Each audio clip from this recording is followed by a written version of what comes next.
Have you had a little complex patient at all today? Has it all been pretty basic goings? Today, today. Oh, I did have one kid come in. He is 15 years old, and he got cracked in the head a couple of weeks ago, knocked out, and then the school just sent him straight back out to play sport. And then he sort of developed a little bit of concussion, and after that, he was getting some neck pain and headaches. And it's like, oh, dude, didn't anyone Yeah. sort of talk about concussion symptoms? And that was sort of the beginning of this big sort of a bit of a lesson on what you should and shouldn't do. So Mm. that was sort of about it. Other than that, How long ago did that happen for him? for Like, him, yeah. 2 weeks ago. Okay. So he's okay now, but he did everything that he could have done to sort of hinder his recovery Yeah. Okay. by going out and playing sport after cracking his head, going to the gym a couple of days later, done do some running on the weekend, had a sore neck, but his dad thought he was putting it on. Yeah. Okay. Yeah. Yeah. As you do. That reminds me of the inline skater that I was been working with, who's currently in Thailand Yep. with competition. She got knocked out during competition, so you're traveling at 50, 60 k's an hour around the like a velodrome type thing on skates. Knocked, didn't reckon she didn't lose consciousness, but severely concussed. A week later, raced again, fell down, second concussion within the space of like Uh, a week, pretty large one. Never stopped training, and then only tried to address it about a year and a half later. So and now it's she's sort of got all that sort of yeah, so persistent concussive symptoms and all that sort of stuff. Yeah, yeah, it's one of those things that we just don't know about. Well, we're learning a lot, but for people that are in sport, they don't want mm, to stop. yeah. It's a good little transition or a segue actually into why I'm speaking with you today. So uh, you've obviously started up TMJ and headache clinic, and more recently, I guess you've been pretty involved in like concussion side of things. So just the first and obvious one is like, why? Why did you get into that space? Well, I guess on reflection, like I think when I first graduated, I was working in the Royal Newcastle Hospital there in outpatient clinic, and I was just seeing some really gnarly headaches, and we weren't really taught a lot about headaches at, at uni.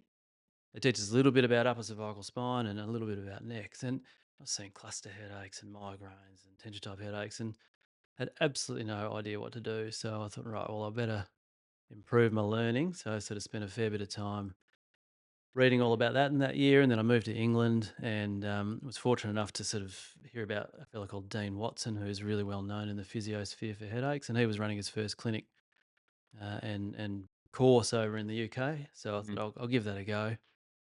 And that was sort of the beginning of learning a little bit more about headaches. And then doing my MINIPS course when I returned, they really did have a bigger focus on upper cervical spine dysfunction and its impact on cervicogenic headaches and all other sorts of headaches. So that was sort of just through me being hopeless at my job. And I learnt that way. yeah. The TMJ part, it sort of morphed into that from, sort of the head and neck is all it's all integrated with the jaw. There's all these sort of interactions and reflexes. And wait, can I take a pause there as well? We'll get into the TMJ. You just mentioned before cluster headaches, tension headaches, a few different. Could you just give us what the differences are, even if it's just a high level view of some of the different headaches you can get? Because I'm sure a lot of people don't really know that there's different Yeah, types of headaches. there's generally two main groups of headaches: your primary and your secondary headaches. Your primary headaches are the ones that really are the main cause of the headache. So migraines can be due to blood flow disorders and things Mm, like that. Cluster headaches, they're sort of a neuralgia form headache. So it's like a lightning bolt that just it's happens in a very short period of time. You might get sort of 5 or 6 bolts through that sort of trigeminal nerve distribution, which is sort of the forehead, the sort of the cheekbones and the jaw. It's just this sudden sparking of pain, which can happen, once or twice a minute to 10 or 15 times an hour. And it's pretty debilitating for a lot of people. It's more common in men, and there's no real sort of mm. treatment to that. They're starting to get some medication. So that's a beast of a one. Women have a similar one, but that's actually treated pretty well with anti-inflammatories. Tension type headache, that's another primary headache, but that's due to muscle tension and the fact that the muscles can cause referred pain up into the head. It's often associated with stress and poor posture, weak musculature, and that sort of thing. Mm. So they're sort of the primary ones, and then cervicogenic has now moved from being classed as a secondary headache. So it used to be that it's one of the things that happens because of the others, but now this it's starting to gain almost like there's been some more research, maybe a bit more sort of lobbying to the fact that it is now if the neck's dysfunctional, that can actually cause a So headache by cervicogenic, you just mean like sort of originating or coming from the neck, right? originating from the neck. Yeah, yep. So there are a few. I mean, there's headache encyclopedias out there that list Different, like hundreds and multiple, hundreds yeah, of different right. types of headaches. They're sort of generally what would you call them? Just you got your main types, which could be vascular, it could be neurogenic, it could be sort of myalgic. It can be due to cancers, metastases, and things that are pretty Oh, so not yeah. nice and nasty. How many can be how many types of headaches are something that you can do something about? As a physio, Yeah. well, if there's any cervicogenic involvement, any Mm, muscular involvement, anything that the TMJ may impact on, yeah, a physio can have an impact on okay. that. Migraines, in the classical case of a migraine, it's basically due to some form of blood flow or sort of brain issue. But a lot of the cervicogenic and tension type headaches can actually sort of put a spark under a migraine. So Mhm, it can actually bring on a migraine a lot more frequently. And same with any of these neuralgia form headaches, they can almost like sensitize the system. mhm. So while you might not have an exact influence on the migraine or the cluster headache, you can definitely reduce its incidence by treating the neck and that. So And by cluster headache, do you mean it's sort of multiple areas, or what do you the mean by cluster headache is the one where you're getting that neuralgia form. It's okay, just a that blast. shot? It's like a cluster of lightning shots Gotcha. into the head, and so they call it a cluster for that reason. It's just this in a very short amount of time, just a whole bunch of So sharp. there's really tens, potentially hundreds of types of headache qualities that have been described in the literature. Mm. And then you were saying before, so headaches, you were sort of getting into that through the UK version, then TMJ. Was that just like a natural follow up that you would get into, or how did that one? Well, that sort of morphed as well. I'm a sports physio, so I used to, for my sins, used to treat quite a few mixed martial artists and even sort of karate and normal martial arts and that sort of stuff. And they were coming in with jaw pain. They get clocked in the head a few times and they were pretty sore and couldn't open their mouth. And I realised at the time, so this is probably 15 years ago, that in at least where we are here in Perth, there weren't too many people that knew how to treat it. So physio certainly didn't want to do it. It was almost taboo. They didn't want to touch the mouth. It's Mm. gross. Um, whereas the dentists, they were more concerned with the dentition, and Mm, they really didn't know a lot about the dynamics of the jaw. Doctors, at least your general medical practitioners, didn't really have much of an idea either. mm, So again, it was through my incompetence and negligence that I had to get on a pretty steep learning curve and started learning a bit more about that, reading a lot of dental literature. And then I was fortunate enough to end up getting into a partnership with a guy who specialized in the jaw as well. So I learnt a lot from him, mhm. even though I'd already been doing a bit. And I think that might have been how we ended up in a partnership for a while, is because we both had a sort of common interest in that. And yeah, he'd been around for a long time.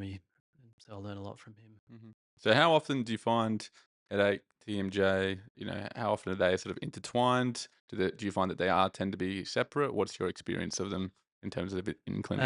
Yes and yes. So they can be intertwined and they can be separate. So as a general rule, if you've got a TMJ dysfunction, you're going to have a little bit of cervicogenic, just simply through And by TMJ as well, we just mean basically sort of the around jaw joint. here. Yeah. Yeah. Well, we'll call it orofacial pain. So the Okay. TMJ is sort of the joint that sort of moves your jaw.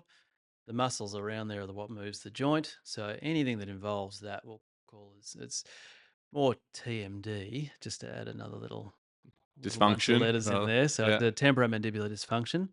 So the TMJ is the joint. So when you hear people saying they've got TMJ, well, we've all got two TMJs, but without wanting to be that sort of dude to correct them, you Yeah. just you So just what's your clinic name called again? yeah, TMJ. Yeah. yeah, that's right. So it's a bit easier that way. Yeah, the colloquial sometimes, you just go along with it, right? Yeah. Yep, yep. So yeah, back to that. It can be one and the same or individual. So the TMJ through its interaction with the neck, if you're doing a lot of clenching of the jaw, that can potentially make all the neck muscles tighten up. So there's been some research that's found whenever you clench your teeth hard, you'll get quite a large contraction of the neck muscles that don't actually relax for about half an hour, even after you've finished the clenching. Right.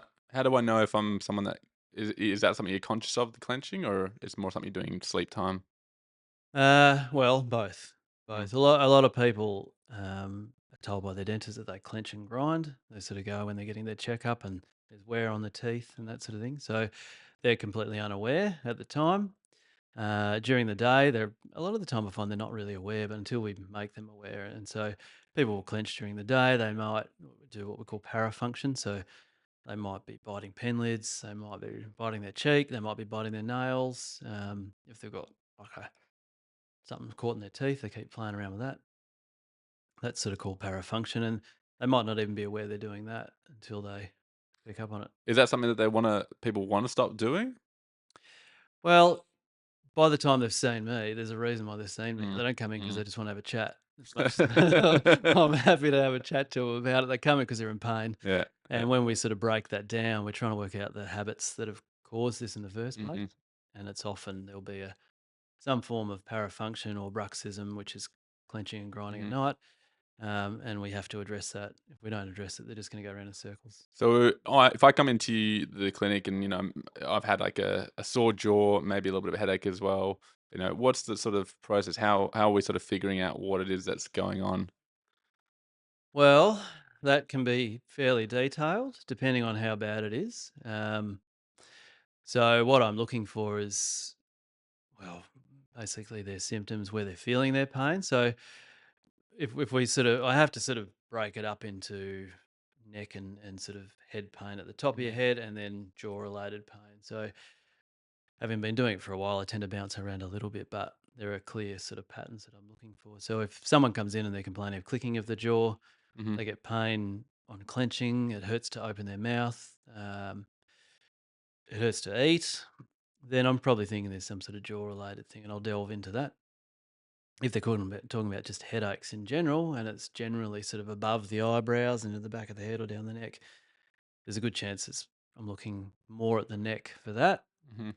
But then if if what often happens is they complain of a sore jaw and headache and neck pain, and then it's determining any sort of temporal relationship to that. Is it due to particular activities? Is whether it's sleeping, whether it's their posture at work, whether it's exercise related.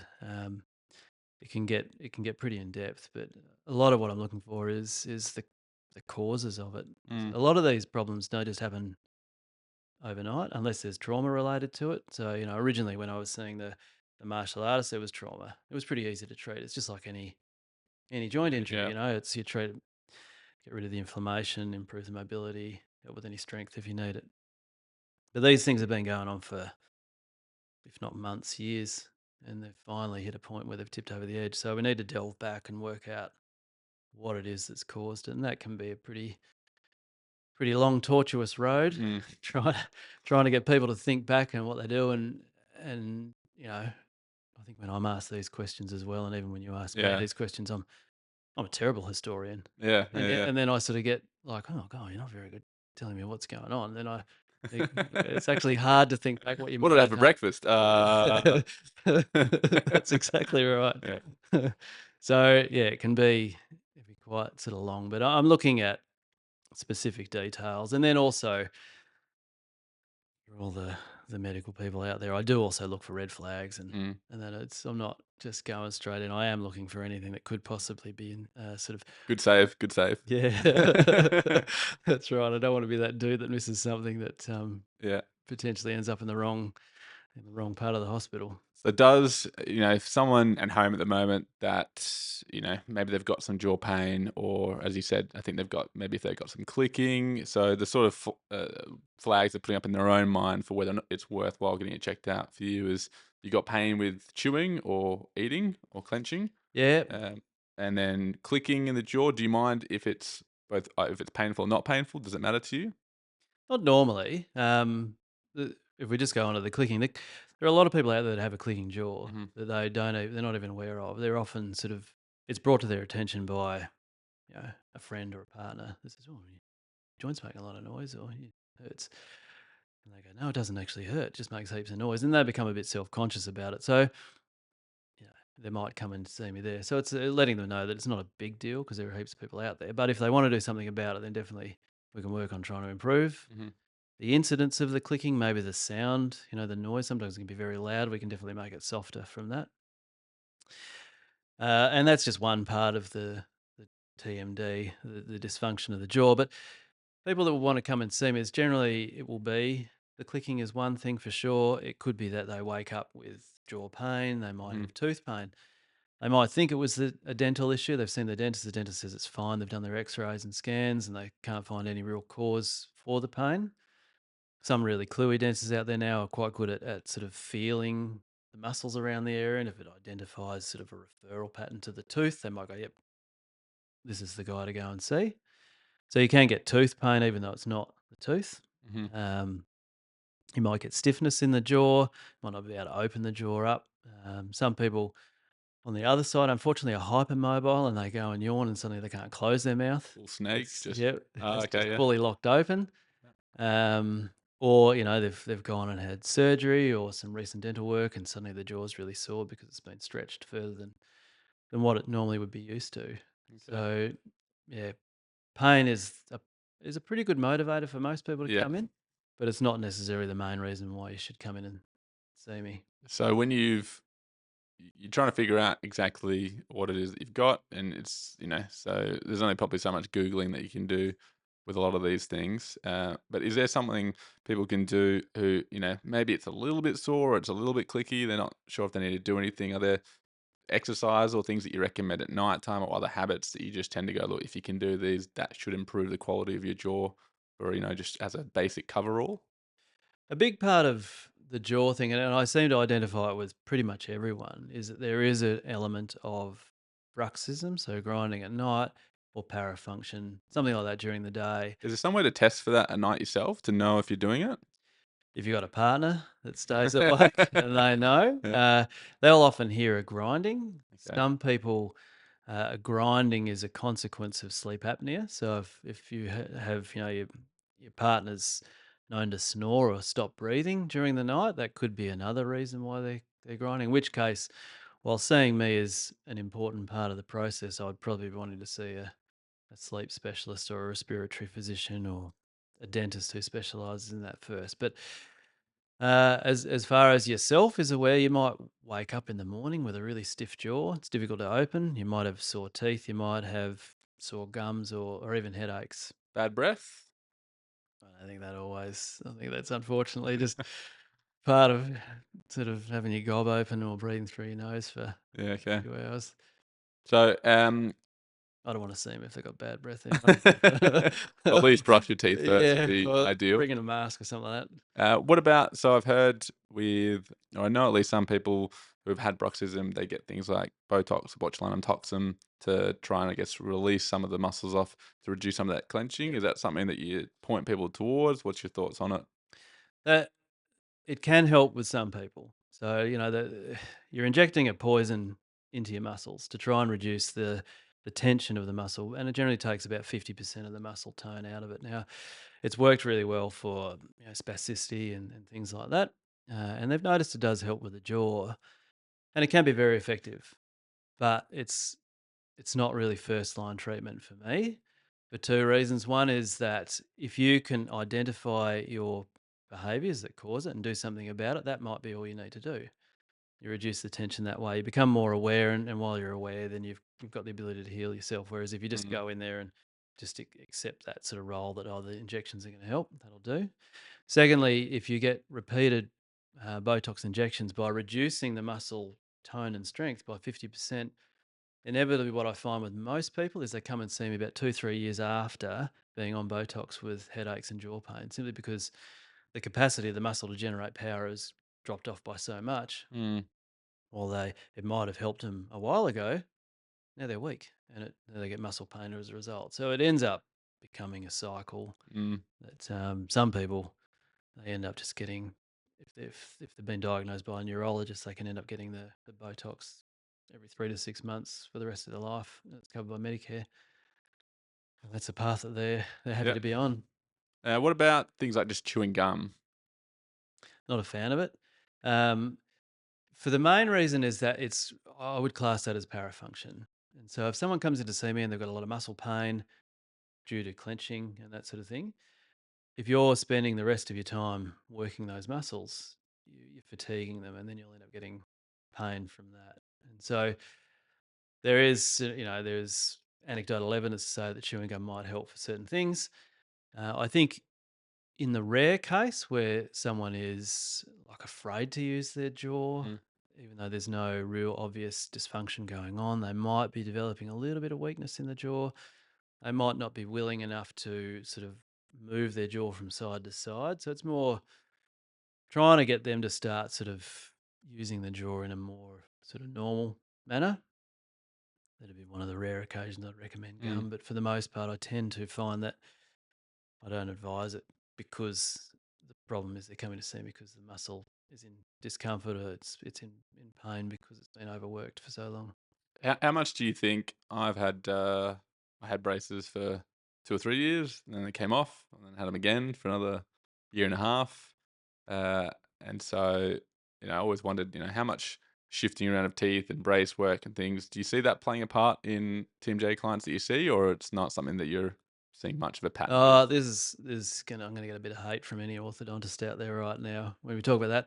They will say that it doesn't affect the jaw, um, but I've seen plenty of evidence that it has impacted negatively on people's TMJ. Not always, and admittedly, the people that come in to see me they're coming because they're in pain. So it's not. This is not everyone, Mm, but I have seen it in numerous cases where by changing the alignment of the dentition, whether it's extracting teeth or whether it's sort of trying to move the teeth into different positions, that can result in, when the teeth do make contact, the jaw isn't in an optimal position as what it should be. And so that over time can lead to a TMD, mm, or a dysfunction of the jaw joint itself. So, yeah, can do. it can do. The one that I saw many years ago now that always made me go, "Oh, is that true or not?" Was there was sort of the theory that jaw shape seems to be changing over the course or recent human history, seemingly, or at least the theory was due to soft foods being introduced, less chewing of bones essentially going on, and then also the tendency towards mouth breathing compared to nasal breathing. Again, do you sort of advise on anything between those two things, or do you see much going on in that space at all? Uh, as far as sort of diet related, generally when people are seeing me, they're in pain using their Mm, jaw. So we tend to lean them towards a softer diet. As okay. far as that causing an issue, anthropometrically and all that, I don't know. I don't know. There has been evidence with mouth breathing that can have an impact Mm, on sort of the throat and all that, and it will change the structure of your hard palate as well. A lot of people that tend to be mouth breathers, they end up developing like a bell shaped sort of top teeth structure, and so that creates less space for your tongue, and that can then have an impact on breathing. That could potentially lead to snoring and apnea. Again, that's not really my field. I'll pick it up, and if I see that it might be an issue, I'll suggest maybe seeing a dentist or an orthodontist that can deal with that. hmm okay. Um, but I wouldn't say I've delved that deeply into Yeah, the that's cool. genesis of these problems. Well, there's an infinite number of problems out there anyway, and these are just at the end of the day, their theories. So Yeah. there's a million of them that you can grab onto. There, interested. So TMJ stuff. I think we've at least talked a little bit on some of the headache stuff as well. And looking a little bit further down the line, when did you sort of come into the concussion side? Was that same time as the headache and TMJ stuff, or that came down later? How did you get It was into a the? bit later. Like, I mean, concussion recognition in Australia has been pretty slow Mm, in its uptake. Because I've been working in sports for a long time, like that, like originally, like with the martial arts, there was concussion, and I wouldn't have I'd known what to do much more than give them a week's rest, and then away we go from there. I've done a lot in the Aussie rules sphere, and that's probably where I've seen it, particularly in junior footy, and probably that would have been over the last 12 or 13 years. I've noticed that there's been a bit of a change, but specifically in the last 4 or 5 years, I've seen there's a okay. massive change and an acceptance that concussion is a real problem. And so, yeah, I got into that probably more in the last 5 or 6 years because I was just sort of seeing it was becoming more of an issue, particularly with the kids. Why is it an issue? Why is it not something just to be like, just rest for a couple days and get back into it?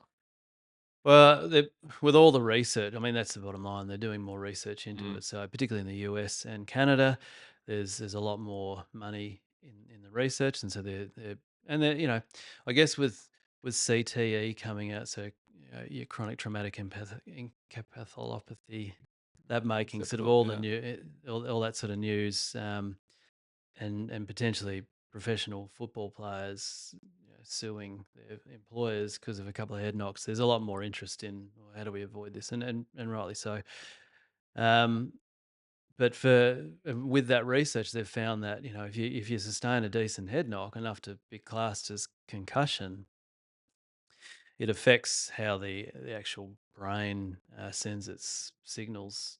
Well, basically, it trying to dumb it down is basically there's a massive loss of energy due to a huge amount of neural fatigue as a Mm, result of being hit. So all the nerves in the brain just light up because basically the injury causes a bit of inflammation and causes massive depolarization of certain nerves. And that's why after a concussion, you're feeling pretty fatigued. Some people feel nauseous and so they might get blurred vision and headaches. And that takes time to then get the energy back. And they've sort of found that it actually takes between 28 and 30 days to fully get the energy reserves back up into the brain. yeah, right. And so if you sustain a second concussion within a week, there is the potential that you've lost so much energy out of the system that you can die. So Right. that's big time. With you were saying before, if you get what's considered a concussion, like, well, how do you? Is there a scale for determining a concussion, or just like a rough guide as to whether you think you've actually got a concussion or not? Well, concussion, by sort of definition, is a mild traumatic brain injury. It's not enough that you'll pick up anything really in imaging currently. There's no scans that'll pick it up, but it's a symptom related thing. Mm, So particularly with kids, like there's new ruling and that within the Aussie rule spheres and probably in the rugby union as well, from what I understand, that if a kid sustains a head knock and they show any evidence that they've got, they're touching their head, they're slight dizziness, um, headache, nausea, double vision, anything that could possibly make you think that they've had a concussion, you sit them out for the rest of the game. They don't play anymore. So if you're a player, more often than not, if you've got a concussion, you're not really aware of it. And so it's the support staff that need to be aware, maybe even the right. teammates. But loss of consciousness is one thing, Mm. but sort of post-traumatic amnesia, you don't remember what's going on. That might happen a little bit later, but definitely straight after the fact if you can't remember. You might have a headache, you might feel nauseous, you might have double vision, all these sort of things that you might find are common with a neurological injury. It's funny thinking about. I had a mate back in school, Will, who he got footy tackled, arms pinned, thrown to the ground, bang, big head knock. Instantly was just knocked down, and you could sort of tell, but manages to sort of get up wobbly, gets off the ground. About an hour later, after the game, I'm talking to him, and he's like, "What actually happened?" And he'd Yeah, asked me that 10 minutes beforehand. He just kept having this almost like brief amnesia period yeah. about the event, and you're like, "Oh wow, this is like a real, It's pretty real thing." crazy, yeah. And I think what sort of made the news even this week is Ben Cousins, the Aussie rules player, used to play for the Eagles. He was being interviewed and he mentioned his concussion symptoms, and he was saying he copped a massive knock in playing for Richmond, and he was taken off, and then he couldn't even remember that he'd been. He used to play for the Eagles, and he lost his job with them. Because he reckoned he copped so many knocks during his footy career that this one was just bad enough that he couldn't remember a whole bunch of details. So I won't do the story any justice by trying to recall it. So if you want Yeah. to look at it, go and have a look on West YouTube or Australian wherever or it somewhere is. like that. Yeah, Yeah. and when he's being interviewed, and you'll find out a bit more. But that was, just what you're saying. Yeah, the amnesia, post-concussive amnesia can be pretty full on. So what can support staff do? As you're saying, like, you get knocked, you kind of maybe noticing, yeah, touching the head, you maybe got double vision, you're feeling a little bit foggy, confused, whatever else it might be. What can the support staff do just to help, I guess, with the recovery, or what should be sort of next So with steps? that, it's basically, well, is rest generally, and getting someone to monitor the player for the next sort of 24 hours to 48 hours. You're looking for any symptom escalation, particularly things like sort of nausea and headaches and that, because that could potentially indicate there's some other more Mm, dangerous thing going on, like brain swelling or an aneurysm and blood, sort of in the brain and bleeding and that sort of thing. Um, So sort of making sure that people are aware that if there is an increase in symptoms, then you've got to go and see someone in the emergency department because you need to get on top of that. Um, when it comes to actually, if you've got a support staff and it's a junior footy game, then the best thing is to go and see someone within the next sort of 2 to 3 days who is well aware of how to treat and diagnose concussions. Now that could be a sports physician, it could be physios that have done specific courses on concussion, but it's best to go and get it looked at mm, straight away. And that's what they've found. A lot of the research is the difference between people that have sustained a concussion and sought treatment early compared to the others that haven't. The symptoms have lasted much longer for those that haven't seen any treatment, mm. and sort of just understanding a bit more about how to manage the concussion symptoms with that. Makes sense as well, right? Because it's your brain. Yeah. It's probably your most valuable asset. So it's probably a good idea to make sure that one of all things is You want to make sure, yeah, pretty well because protected. if the system isn't working, yeah, not going to work too well for you. Can you run us through anyone that you've seen recently? Don't have to give up names, of course, of someone that's come in with whether it be a concussion like pretty early after or post concussion, and just what sort of they presented with, and some rough guide of some of what you did. Don't have to go through everything. So someone that I actually did do something with, like I mean, we mentioned today, Hmm. a young fella that come in and he did have concussion, but he seemed like he was symptomatically fine. If someone did come in to see me and they've just sustained a concussion within the last sort of 48 hours or something like that, it would run through firstly going through looking for any what we call red flags again. So anything that could be a medical emergency, we want to clear that. And from there, it's sort of uh, we'll go through any cranial nerve testing. So we look at all the cranial nerves. We'll look at blood pressure. So we're looking at whether or not you have a significant drop in blood pressure from lying to standing. So you sort of your orthostatic blood pressure changes. Whether there's potential for POTS, which is basically postural orthostatic sort of tachycardia. So your heart rate can start going up significantly. Mm. Making sure there's no neck fractures or anything like that. So we're sort of applying the Canadian C-spine rules. We're looking for inability to turn head through 45 degrees, where there's any central uh, n- neck tenderness, anything that could possibly indicate that there's a neck fracture. Because I guess the thing is, just going back a bit, if you've sustained a concussion, basically the force that's needed to create that is about Mm. 80 G. So it's a hell of a lot of force. Whereas to sustain a neck injury, it's 4.5 G. So as a general rule, if you've got a concussion, there's a pretty damn good chance you've got a neck problem. So Sure. whether it's just a simple whiplash associated disorder, which is sort of a bit of everything, or it's a neck fracture, we need to determine that. And then how is it? I'm guessing it's obviously pretty varied, but how soon, if a player comes in and they're a bit worried, like, well, am I not going to be allowed to play and whatever, is there, you said before, 28 to 30 days the brain to sort of recoup the energy lost from an incident? Does that mean they're not potentially playing for a month, or is it different for everyone? It's How's it different for look? everyone. For most people, if they go and follow the right rules, and that is sort of symptom modified, return to sport, return to work or learn, they'll generally be out of the woods within 2 weeks. And fortunately, with a lot of sporting codes now, they have implemented a concussion policy. So you generally, even if you get a knock on the head, you're out for 2 weeks. Hmm. So that's lucky. And then some will probably look at changing in the next couple of years to possibly 3 weeks. Now, that's for the average person. There's going to be some people that do have what we call these persistent concussive symptoms. Mm. Used to be called post concussive syndrome and that sort of thing. But it just means that you're still suffering symptoms for longer than what you should.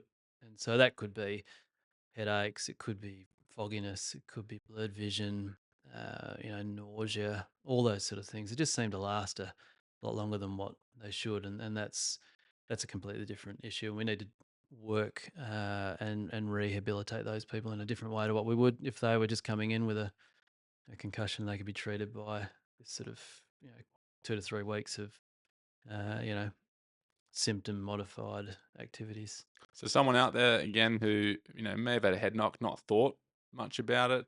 The types of symptoms they might still be experiencing that would be something like whether it's called post concussive disorder or syndrome or whatever it is now. What sort of symptoms rough might they be experiencing if it's been weeks and they're going, geez, this is feeling off Yeah. still. So that'll be like fogginess. They might still have a bit of blurred vision. They might be suffering headaches. They might even have a little bit of nausea. So they're sort of the four main things that I tend to always ask patients about. And when I run them through the gamut of tests and that's what I'm looking at. Anything there. So they're fairly obvious. You've either got a headache, you've either got some nausea, you've either got some blurred vision, or you're feeling foggy in the head. So foggy in the head's probably the main one. People sort of don't think anything of it, but then they realise, oh, I sort of aren't able to concentrate so well, or I just don't quite feel right anymore. So that'd be someone that you'd want to come in and have a look at, and then we can run them through a few tests and see whether there's anything that we need to do to help them. Sometimes it can be heart rate related. They might not think they're too bad. They've gone back to sport, and they start feeling a bit funny, and that can be a result that their return to sport, the heart rates created the symptoms, and that's something we need to modify again. Cool. All right. Well, thanks for having a little chat about Thanks, TMJ headache and concussion. thanks for If having uh, me on. if anyone is looking again, maybe to follow up on some of their symptoms, they just where do they sort of reach you? So I'm at two clinics, the TMJ and Headache Clinic here in West Perth. I've got my website there, or they can Chuck it in the show notes. the TMJ and Headache. Yep, and then also I'm at Lowther Physio and Podiatry here on the other days. So Cool, I'm man. available. Easy as. Cool, All right. Vamonos. Cheers. beauty. Thank you.